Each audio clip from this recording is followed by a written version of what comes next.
Alam nyo ba na may 4 na scientist ang nagsisisi sa mga invention nila? Una ay si Alfred Nobel.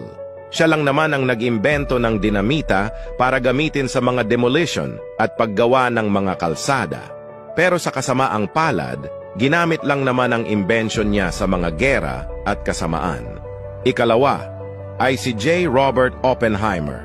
Siya lang naman ang nag-imbento ng atomic bomb kasama si Albert Einstein. Labis ang kanyang pagsisisi nang makita niya ang pinsala ng invention niya sa Japan, kaya tinawag niya ang sarili niyang Destroyer of the World.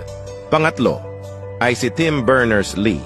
Siya lang naman ang nag-imbento ng World Wide Web para mas mapabilis ang komunikasyon at pagpalaganap ng impormasyon. Pero sa kasamaang palad, ginagamit ngayon ang invention niya sa pagpapalaganap ng fake news at pagnakaw ng mga pribadong impormasyon. At panghuli ay si Ethan Zuckerman. Siya lang naman ang nag-imbento ng pop-up ads na pinakamalaking istorbo. Siya ang tinaguriang pinakanakakabwesit na inventor. Isipin mo, may nagpa-pop na ads habang nanunood ka ng ball.